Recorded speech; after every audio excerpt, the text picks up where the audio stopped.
السلام علیکم ورحمۃ اللہ وبرکاتہ۔ بسم اللہ الرحمن الرحیم۔ آج مجھے حضرت مسیح موعود علیہ الصلوۃ والسلام کے ایک شعر کے اوپر کچھ اظہار خیال کرنا ہے کہ اعتراض کرتے ہیں مخالفین اس شعر کے اوپر۔ حضرت صاحب فرماتے ہیں، کرم خاکی ہوں میرے پیارے، نہ آدم زاد ہوں بشر کی جائے نفرت اور انسانوں کی یار۔ اب طرح طرح کی، کبھی کہتے ہیں لو جی اپنے آپ کو کرم خاکی کہہ دیا ہے، کبھی کہتے ہیں میں تو آدم زاد نہیں ہوں، کبھی کہتے ہیں یہ بشر کی جائے نفرت ہیں۔ اور اس سارے اعتراض میں جو مجھے سب سے زیادہ دلچسپ بات ان کی لگتی ہے اور تعجب ہوتا ہے، وہ جو جائے نفرت والے لفظ سے ہوتا ہے کہ وہ کہتے ہیں جی جائے نفرت انسان کی کون سی ہے، پھر ان کے سامعین ہنستے ہیں اور کھچرا کھچرا، اور یہ در حقیقت ان کا اشارہ ہوتا ہے جائے سطر کی طرف، جو کہ بالکل صریحاً غلط ہے۔ جو جائے سطر خدا تعالیٰ نے پوشیدگی بنائی ہے، جائے پوشیدگی، جائے سطر یا اعضائے نہانی جن کو کہتے ہیں، یا انسان کے اعضائے جنسی جو ہیں ان کو ہمیشہ جائے سطر کہا جاتا ہے، جائے نفرت نہیں کہا جاتا۔ دکھائیے دنیا کی کسی کتاب کے اندر، کسی محاورے میں، کسی لینگویج میں کہ انہیں جائے نفرت کہا جاتا ہے، انہیں جائے سطر کہا جاتا ہے، جائے پوشیدگی، جائے نہانی، جو کچھ بھی۔ دوسرے نمبر پہ نیکسٹ آڈیو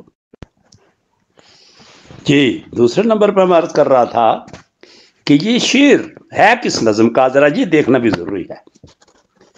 یہ اس طرح شروع ہو رہی ہے، اے خدا، اے کار سازو، اے پوشو کردگار، اے میرے پیارے، میرے محسن، میرے پروردگار، کس طرح تیرا کروں اے ذوالمنن شکر و سپاس، وہ زبان لاؤں کہاں سے جس سے ہو یہ کاروبار۔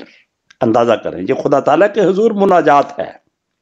خدا کا ایک عاجز بندہ خدا تعالیٰ کے حضور اللہ تعالیٰ کی مناجات کر رہا ہے اور اپنے آپ کو ایک عاجز انسان کے طور پہ پیش کر رہا ہے۔ آخر پہ کہتے ہیں، یہ سراسر فضل و احسان ہے کہ میں آیا پسند، ورنہ درگاہ میں تیری کچھ کم نہ تھے خدمت گزار۔ اب اندازہ کیجئے اس سیاق و سباق کے اندر یہ شعر کوئی گنجائش رہ جاتی ہے کہ اگر نیت بخیر ہو تو یہ سمجھنے کے لیے کہ یہ اللہ تعالیٰ کے حضور میں عجز و نیاز ہے، اپنی خاکساری اور اپنی ذلت کا ایک اعتراف ہے کہ ہر انسان خدا تعالیٰ کے حضور میں ایک ذلیل کیڑے کی حیثیت رکھتا ہے۔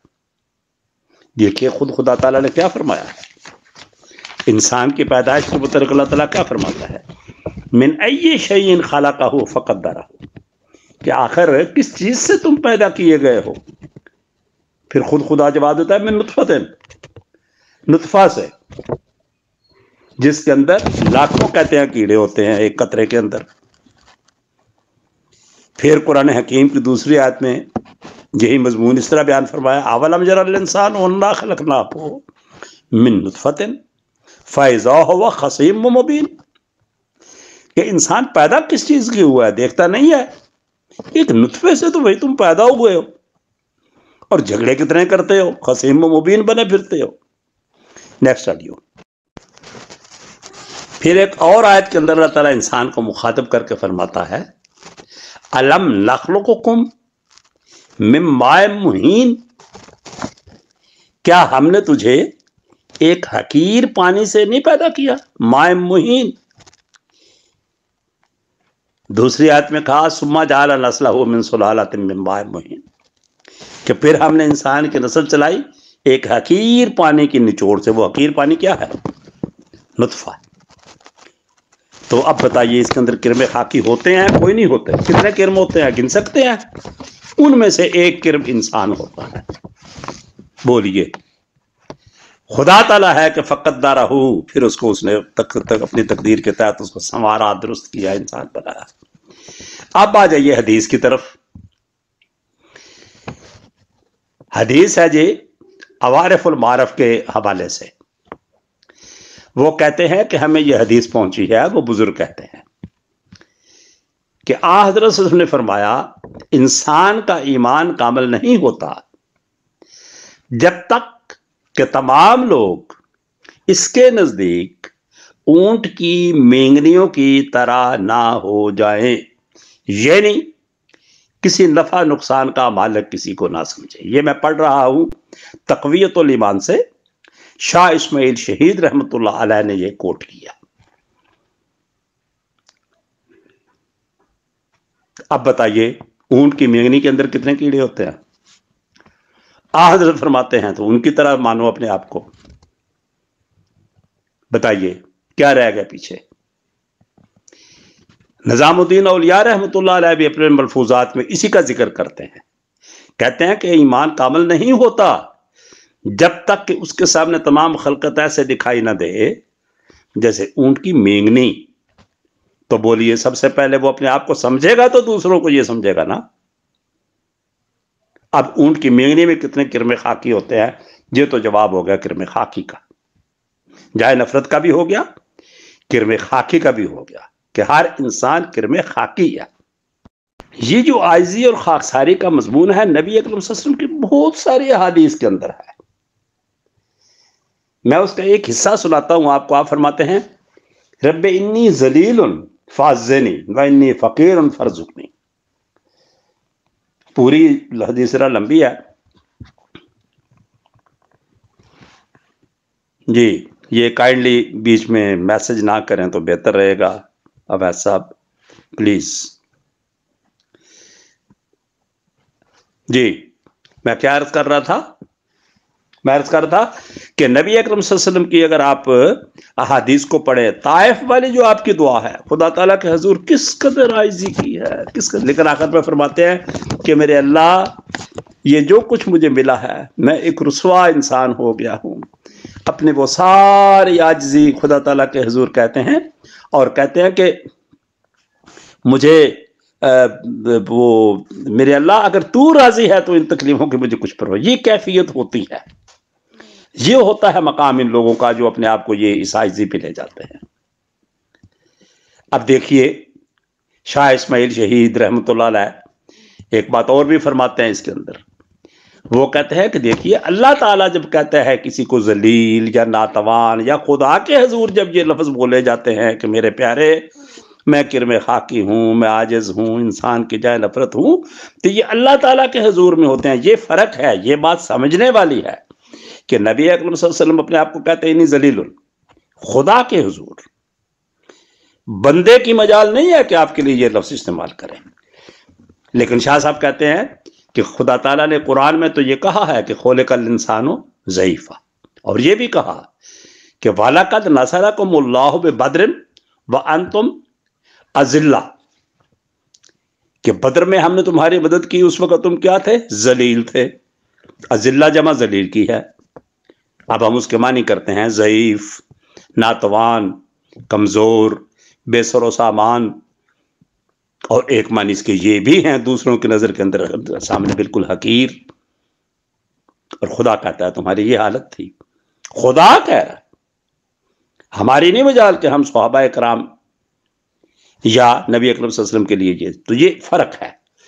حضرت مسیح موعود علیہ الصلوۃ والسلام میں نے عرض کیا یہ خدا کے حضور مناجات کر رہے ہیں، اے خدا، اے کار سازو، اے پوشو کردگار۔ تو ایسے الفاظ کا استعمال خدا کے نیک بندوں کے کلام میں بہت پایا جاتا ہے۔ آگے چلیے ذرا،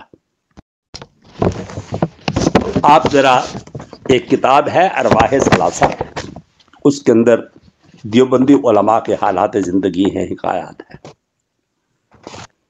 اور میں نے بہت سارے علماء کی تحریروں میں یہ لفظ دیکھا ہے احقر العباد، وہ اپنے آپ کو لکھتے ہیں احقر العباد، یعنی سب بندوں میں سے سب سے زیادہ حقیر ہوں، بشر کی جائے نفرت۔ اور کیا ہوتا ہے؟ اور انسانوں کی یار۔ لفظوں کا فرق ہے، بات تو وہی ہے کہ وہ کیا کہتے ہیں، میں احقر العباد ہوں۔ اب یہ میں ایک اور لفظ بھی آپ کو بتاتا ہوں، زیادہ نہیں بتاتا، بہت سارے لفظ میں نے اکٹھے کیے تھے۔ تو کیا کوئی دیوبندی یا کوئی میرا دوست کہے گا کہ یہ جی مولانا قاسم نانوتوی تو آخر العباد تھے، اے آخر العباد السلام علیکم ورحمۃ اللہ، کہیں گے؟ نہیں، وہ اللہ تعالیٰ کے حضور یہ کہہ رہے ہیں کہ میرے اللہ میں تیرے بندوں میں سے سب سے حقیر ہوں۔ اور یہ ایک مومن کی بلند شان ہوتی ہے کہ وہ اپنے اللہ کے حضور اعتراف کرتا ہے۔ حضرت مسیح موعود علیہ السلام اپنے ایک عربی شعر میں کہتے ہیں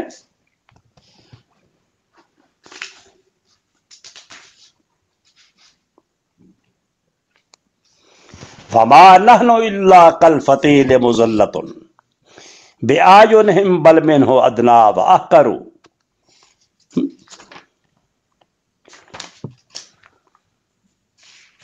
پھر آپ فرماتے ہیں ان المہیمن لا یحب تکبرا من خلقہ الضعفاء دود فنائی، کہ اللہ تعالیٰ کو وہ لوگ پسند ہیں جو ضعیف اور بالکل کینے ہیں۔ خدا تعالیٰ تکبر کو پسند نہیں کرتا۔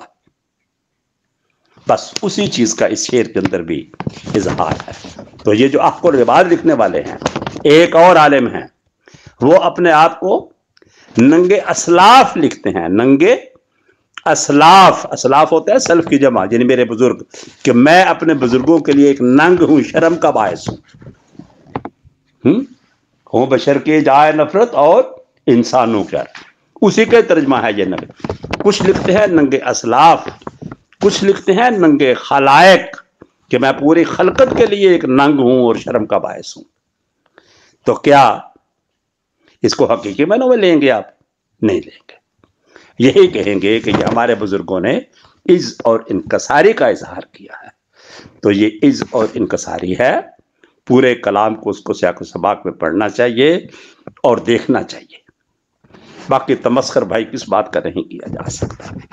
محمد مصطفیٰ صلی اللہ علیہ وسلم جیسی اقدس اور پاک ذات کا مخالفین نے کیا کچھ تمسخر نہیں کیا، اور اللہ نے بڑے ہی دیکھ لیں الفاظ کو ذرا، یا حسرۃ علی العباد ما یاتیہم رسول الا کانوا بہ یستہزئون، یا حسرۃ علی العباد ما یاتی یا حسرۃ العباد ما یاتیہم من نبی، بھی ایک جگہ پر آتا ہے الا کانوا بہ یستہزئون۔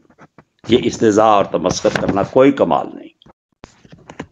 میرے کسی بات کی کوئی وضاحت یا کوئی حوالہ درکار ہو، میں حاضر ہوں، جو مجھے معلوم ہوگا میں عرض کر دوں گا، لیکن بحث کے لیے نہیں۔ میں بحثوں سے بہت دور بھاگتا ہوں۔ جس کو بہت شوق ہو وہ کتابیں کنسلٹ کرے، سنجیدگی کے ساتھ بیٹھے اور دیکھے۔ یہ گروپس جو ہوتے ہیں ان کے اندر اپنی اپنی سناتے جانا اور الزامات لگاتے جانا اور صفائیاں دیتے جانا، یہ کوئی وہ حل نہیں ہے۔ میں ان میں انوالو نہیں ہوتا۔ میں نے اپنا موقف جو میں سمجھا ہوں عرض کر دیا ہے۔ کسی دوست نے کوئی وضاحت پوچھنی ہو تو خاکسار حاضر ہے۔ فما علینا الا البلاغ۔